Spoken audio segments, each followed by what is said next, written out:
दोस्तों, क्या हो अगर एक योद्धा के सर को काटकर कब्र में दफना दी जाए और फिर उसके कब्र खोदकर कोई सर निकाल ले और फिर अपने सर की तलाश में 20 सालों बाद योद्धा जगे और हर इंसान का सर धड़ से अलग करे। जी हाँ, आज मैं आपको ले चलता हूँ एक ऐसी दुनिया में जहाँ पर सस्पेंस, हॉरर और थ्रिलर की कोई सीमा नहीं। नमस्कार नमस्कार नमस्कार, मैं प्रकाश स्वागत करता हूँ एक बार फिर से आपका इस चैनल पर एक नए वीडियो के साथ। इस कहानी की शुरुआत सन 1799 न्यूयॉर्क से होती है। एक गांव का सबसे रईस जमींदार जिसका नाम होता है पीटर वैन गैरेट अपने बेटे डर्क वैन गैरेट के साथ बग्घी में बैठकर शहर की ओर व्यापार पर्पस से निकलता है। जंगल से होते हुए रास्ते की तरफ से जाते हैं जहाँ पर धुंध और अंधेरा अपने चरम पे थे।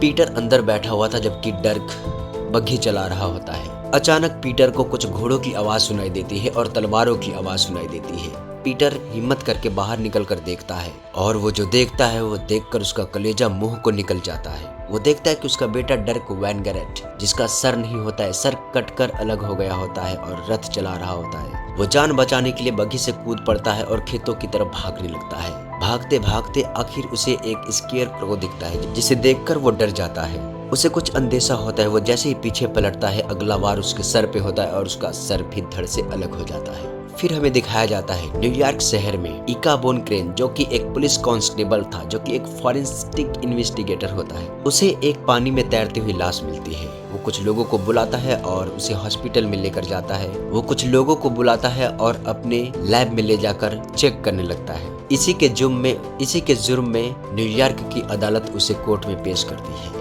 दरअसल न्यूयॉर्क में उन दिनों एक अजीब सी कानून लागू थी। कहा जाता है कि उन दिनों न्यूयॉर्क में मरने वाले लोगों की फॉरेंसिक जांच नहीं होती है और किसी भी मृत शरीर को चीरना फाड़ना उनके नियम और बाइबल के खिलाफ थे। इकाबोन क्रेन इन सब के खिलाफ था क्योंकि वो किसी भी पूजा पाठ धर्म पे विश्वास नहीं रखता था। वो एक विज्ञान को मानने वाला वैज्ञानिक विचार का आदमी था। इसी की वजह से उसे बार बार कोर्ट में पेश भी होना पड़ता था। यहीं पे हमें पता चलता है कि इसी बात को लेकर कोर्ट के जस्टिस और इकाबोन क्रेन के साथ कई बार बहस हो चुकी है। इस बार बहस से आहत होकर आखिरकार जस्टिस उसे 2 फैसले सुनाता है। पहला फैसला, या तो तुम्हें न्यूयॉर्क में रहना है तो हमारे नियम और कानून को पालन करना होगा, वरना तुम्हें मौत की सजा दे दी जाएगी। दूसरा फैसला था, या तो यहाँ से 2 दिनों की यात्रा पे दूर स्थित एक गांव है जिसका नाम होता है स्लीपी हॉलो, जहाँ पे हत्याएं हो रही हैं और हर बार हत्याओं में मृत शरीर का सर गायब हो जाता है। उसकी जांच करने के लिए तुम्हें जाना होगा। क्रेन को खुद पे भरोसा था। वो दूसरा शर्त कबूल करता है और फिर अपने सामान समेटता है और अपनी बग्घी में सवार होकर निकल पड़ता है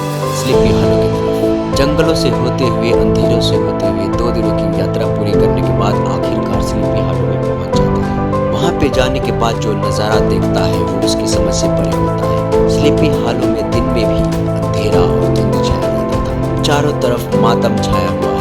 वो जिस भी गली में जाता था लोग उसे देखकर ही खिड़कियां दरवाजे अपने आप बंद करने लगते थे। उसे समझ में नहीं आ रहा था। अचानक वो पहुंचा जहां उसे रुकने की व्यवस्था की गई थी। दरवाजा खोलता है। वो देखता है कि बाहर का माहौल एकदम मातम सा फैला हुआ है जबकि अंदर का माहौल रंगारंग कार्यक्रम से भरा हुआ है। वहाँ पे एक ब्लाइंड गेम चल रहा होता है जो आंखों पर पट्टी बांधकर जो भी अनजान व्यक्ति को छुए उसे किस करना होता था। इसी बीच उसकी मुलाकात कैटरीना से होती है जो उस गांव में एक रईस जमींदार की बेटी होती है। कैटरीना उस खेल के नियम के वजह से उसे किस करती है, जिसे देखकर उसका बॉयफ्रेंड ग्रूम नाराज हो जाता है और उसे बहस करने लगता है और यहाँ तक कि लड़ाई करने पर भी उतर आता है। तभी वाल्टस वैन टसल आता है और उसे रोकता है। क्रेन बताता है कि दरअसल वो स्लीपी हॉलो में हो रही हत्याओं की जांच करने आया है। फिलहाल उसे 3 हत्याओं के बारे में पता चल रहा है जिनके सिर गायब हो गए हैं। लोग ये बातें सुनकर उसे बहुत ही रिस्पेक्ट देते हैं और उसे एक कमरा दे देते हैं। पार्टी खत्म होने के बाद शाम को उसे बुलाया जाता है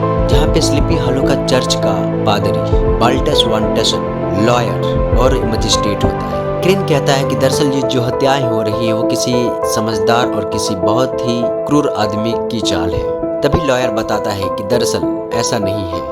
ये कहानी सन 1779 यानी 1779 की है, जब जर्मनी की रानी इंग्लैंड की अमेरिकियों पर हुकूमत को बरकरार रखने के लिए एक जर्मनी योद्धा को भेजती है। वो योद्धा इतना खुखार था कि जहाँ भी युद्ध होता था वो हाजिर हो जाता था। वो हर दुश्मन का सर काटकर अलग कर देता था।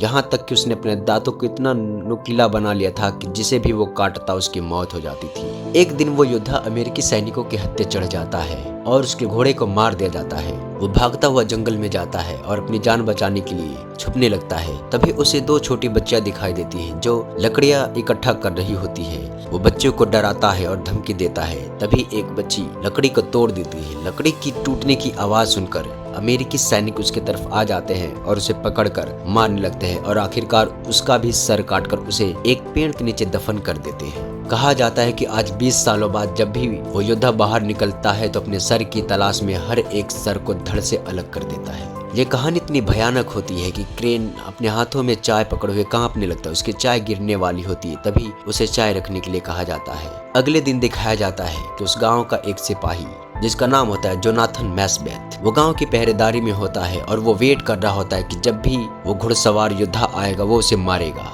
तभी मसाले बुझ जाती हैं और अचानक ही वो योद्धा आता है और उसे जंगल में घसीटता हुआ ले जाता है और आखिरकार उसके सर को धड़ से अलग कर देता है। अगले दिन सभी को लाश मिलती है जोनाथन की जंगल में और वहाँ पे क्रेन को भी बुलाया जाता है। क्रेन अपनी आधुनिक उपकरणों से जांच करता है और पता चलता है कि जो तलवार की धार से जो सर अलग किया गया है एक्चुअली वो तलवार बहुत गर्म है। आखिरकार जोनाथन को कब्र में दफनाया जाने लगा। तभी वहाँ पे मजिस्ट्रेट आता है और बताता है दरअसल कल 5 हत्याएं हुई जिसमें से 4 के शवों को दफनाया गया है, बाकी एक शव अभी भी नहीं दफनाया गया है। इसी बीच उसे चर्च का पादरी देखता है और उसे घूरने लगता है। पादरी के डर से वो मजिस्ट्रेट अपनी बातों को घुमा देता है और फिर वहां से निकल पड़ता है। तभी हमें जोनाथन का बेटा दिखाई देता है। वो जोनाथन का जो बेटा होता है वो अपने बाप का बदला लेने के लिए क्रेन के साथ आने को कहता है। क्रेन पहले तो मना करता है लेकिन उसकी हिम्मत देखकर वो फैन हो जाता है और फिर उसे अपने साथ ले जाता है। फिर आगे हमें दिखाया जाता है कि एक रात एक कमरे में लॉयर, मजिस्ट्रेट, बाल्टस और चर्च का पादरी आपस में बहस कर रहे होते हैं। तभी वहां से मजिस्ट्रेट गुस्से में निकलता है और अपने घोड़े के साथ गांव से बाहर निकलने लगता है। ये देखकर क्रेन उसके पास जाता है और उसके गांव से बाहर जाने की वजह पूछता है। मजिस्ट्रेट उसे बताता है कि ये जो सर कटा, जो हत्यारा सबके सर को काट रहा है वो ऐसे ही नहीं काट रहा है, उसके पीछे कुछ लोगों की लालची सोच का साजिश है। और जैसे ही वो कहता है फिर अपनी बातों पर वो पछतावा करने लगता है। कहता है कि दरअसल मुझे ये कहना नहीं चाहिए क्योंकि वो आएगा और फिर सबको मारने लगेगा। तभी तूफान उठता है और बिजली चमकने लगती है और फिर जंगलों को चीरते हुए योद्धा अपने घोड़े पर सवार हाथ में तलवार बिना सर के तेज रफ्तार से इनके तरफ बढ़ने लगता है। ये देखकर दोनों भागने लगते हैं और आखिरकार घुड़सवार उन्हें घेर लेता है और फिर मजिस्ट्रेट का सर एक ही धड़ में अलग कर देता है। मजिस्ट्रेट आखिर ऊंचाई पे होता है और उसका सर लुढ़कते लुढ़कते इकाबोन क्रेन के टांगों में जा फंसता है और ये देखकर इकाबोन क्रेन अब सहम जाता है। उसे लगता है कि अब घुड़सवार अगला शिकार उसका करने वाला है। तभी घुड़सवार अपनी तलवार उठाए हुए आता है और मजिस्ट्रेट के सर को अपने तलवार के साथ उठाकर जंगल में लेकर चला जाता है। ये पहला मौका था जब क्रेन ने अपनी आंखों से उस घुड़सवार को देखा था। वो देखकर सहम जाता है और दुबक जाता है अपने घर में। तभी बाल्टस की फैमिली आती है और उसे शांत होने के लिए कहती है। बाल्टस को यह यकीन हो जाता है कि अब ये क्रेन डर गया है, अब कुछ नहीं करने वाला है। तभी बाल्टस कहता है कि अब तुम अपने घर जा सकते हो, यहाँ पे जो जैसा चल रहा है वैसा चलने दो।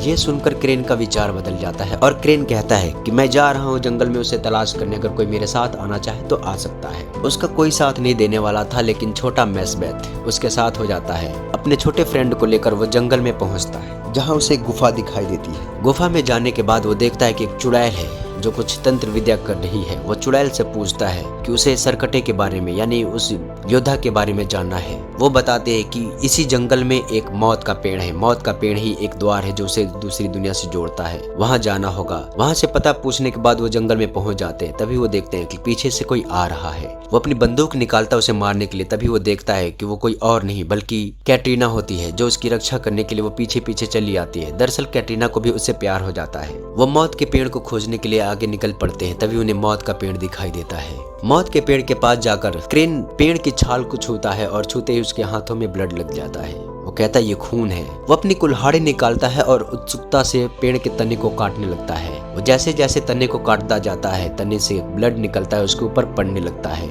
आखिरकार क्रेन तने को काटकर वहाँ से बड़ा सा रूट निकालता है। जैसे वो निकालता है वो जो देखता है उसे देखकर खुद पे यकीन नहीं होता है। वहाँ पे देखता है कि जितने भी सर काटे गए थे दरअसल सारे सर वहीं पे पड़े हुए थे जो सड़ रहे थे। वो इतने बदबू कर रहे थे कि सभी वहाँ से भागने लगे। तभी उसकी नजर एक तलवार पे जाती है जो पेड़ की ऊंचाइयों पर गड़ा हुआ था। वो तलवार की तरफ जाता है, वहाँ से मिट्टी हटाता है और हटाने के बाद देखता है वहाँ पे एक आदमी को दफनाया गया था जिसका कंकाल होता है और उस कंकाल का सर गायब है। वो कहता है कि यहाँ से शायद यहीं पे योद्धा को दफनाया गया था और उसका सर गायब है। शायद ये पेड़ उस योद्धा को उसकी दुनिया से इस दुनिया को जोड़ रही है। तभी उन्हें घोड़ों की आवाज सुनाई देती है और बिजली कड़कने लगती है। तभी वो देखते हैं कि सारी शाखाओं तनाव को हटाते हुए योद्धा अपने घोड़े पर सवार तलवार के साथ तेज रफ्तार से पेड़ की दीवार को चीरता हुआ बाहर निकलता है और अपने शिकार की तरफ बढ़ जाता है। क्रेन उसके पीछे पीछे आता है उसे फॉलो करते हुए और आकर देखता है यहाँ पर ब्रूम अपने दोस्तों के साथ उस सरकटे को मारने का प्लान करता है और अपनी गोली चलाता है। तभी सरकटे पे गोली लगती है लेकिन कोई असर नहीं करता है। वो उसे इग्नोर करके आगे जाने लगता है लेकिन ब्रूम का ईगो हर्ट हो जाता है और ब्रूम उसे मारने लगता है। दोनों आपस में लड़ाई करने लगते हैं। तभी क्रेन वापस आता है और फिर तीनों आपस में लड़ने लगते हैं। एक्चुअली क्रेन ब्रूम को रोकता है, कहता है कि हम इसे जीत नहीं पाएंगे, लेकिन ब्रूम को अपनी ताकत पे भरोसा था और आखिरकार उससे लड़ाई करने लगता है।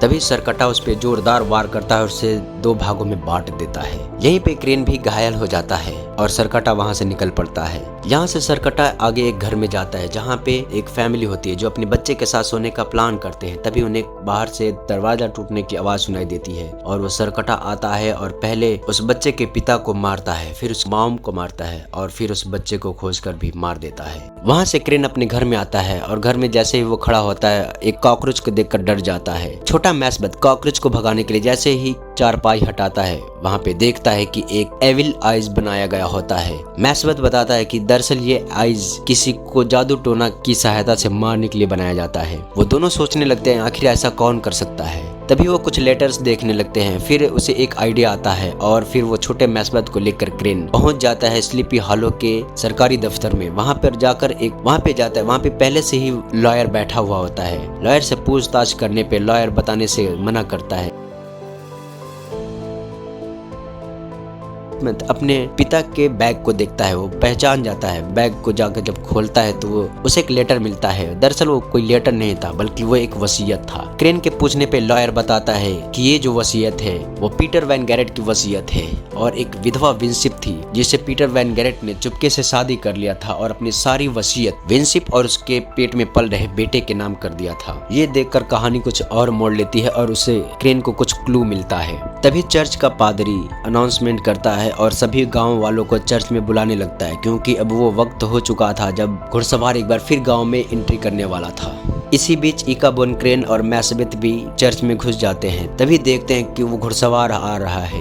दरअसल घुड़सवार चर्च की पवित्र स्थान होने की वजह से वो चर्च में प्रवेश नहीं कर पा रहा था। उसे बाहर से ही गोलियों से मारने की कोशिश की जाती है लेकिन उस पे कोई असर नहीं होता है। इसी बीच चर्च का पादरी, लॉयर और बाल्टस साथ होते हैं और आपस में बहस करने लगते हैं। तभी चर्च का पादरी बताता है इन सारी हत्याओं के पीछे बाल्टस की लालच है और बाल्टस की लालच की वजह से वो घुड़सवार आ रहा है और सबको मार रहा है। यहाँ आपस में झगड़ा करने लगते हैं। तभी बाल्टस बंदूक निकालता है और दीवार के पीछे खड़ा हो जाता है मारने के लिए। तभी बाहर से घुड़सवार एक नुकीली एक हथियार उठाता है और फिर चलाता है। वो हथियार सीधे पीछे से बाल्टस के सीने में पीठ में लगती है और फिर घुड़सवार उसे अपनी तरफ खींच लेता है और घसीटते हुए वो बाहर ले जाता है और आखिरकार उसका सर भी धड़ से अलग कर देता है। ये देखकर कैटरीना वहीं पे बेहोश हो जाती है। उसके हाथों में लगा पिंक कलर का चौक देखकर क्रेन को अंदाजा हो जाता है असल में कोई और नहीं बल्कि ये कैटरीना ही है जो उसे जादू टोनों से मारने की कोशिश कर रही थी। डेविल आई बनाया गया होता है। ये देखकर उसका दिल टूट जाता है क्योंकि वो कैटरीना से सच्ची मोहब्बत करता है और फिर अगले दिन गांव छोड़ने का प्लान करता है। छोटे मैसबेथ को छोड़कर गांव से निकल जाता है। आगे चलने के बाद उसके पास कैटरीना की बुक होती है जिसे वो ओपन करता है, पढ़ता है। आगे पढ़ते हुए वो देखता है कि एक लाइन लिखी गई होती है कि अगर आप जिसे सबसे ज्यादा प्यार करते हैं और उसे अगर शैतान से बचाना चाहते हैं तो एविल आइज बनाना होगा। इसी वजह से वो एविल आइज बनाती है। तभी उसे अपने प्यार पे बहुत गुरूर होता है और फिर अपनी मोहब्बत के लिए वो वापस लौटने लगता है। वो बग्गी वाले को बोलता है कि गाड़ी पीछे घुमाओ, मुझे जाना है। तभी हमें दिखाया जाता है कैटरीना बेहोशी से जैसे ही जागती है अपनी माँ को देखकर फिर से बेहोश हो जाती है। उसकी माँ जो कि एक्चुअली सौतेली माँ होती है उसकी बाल काटकर आग में जलाती है और एक खोपड़ी के साथ कुछ तंत्र विद्या करती है। शैतान को जगाती है और शैतान फिर अपने मौत के पेड़ के द्वार से बाहर निकलता है और उनके तरफ बढ़ने लगता है। वो कैटरीना को बताते हैं कि एक्चुअली वो उसकी असल माँ नहीं बल्कि वो सौतेली माँ है, जो बाल्टस की वाइफ की नर्स हुआ करती थी। उसे मारकर बाल्टस से शादी कर लेती है क्योंकि वो बदला लेना चाहती थी। वो बदला लेना चाहती थी पीटर वैन गैरेट से, क्योंकि पीटर वैन गैरेट उस गांव का सबसे रईस जमींदार हुआ करता था और उसके सौतेली माँ के मॉम और डैड उसकी सेवा कर रहे थे। एक दिन पीटर वैन गैरेट उन्हें घर से निकाल देता है, जिसके वियोग में उसके डैड की मृत्यु हो जाती है। फिर उसकी माँ उन दोनों बहनों के साथ जंगलों में रहने को मजबूर हो जाती है। एक दिन वो जंगलों में लकड़ियां तोड़ने जाती है, तभी एक योद्धा को देखती है। वो योद्धा इन्हें किसी को न बताने या शोर न करने की धमकी देता है। तभी वो लकड़ियां तोड़ देती है।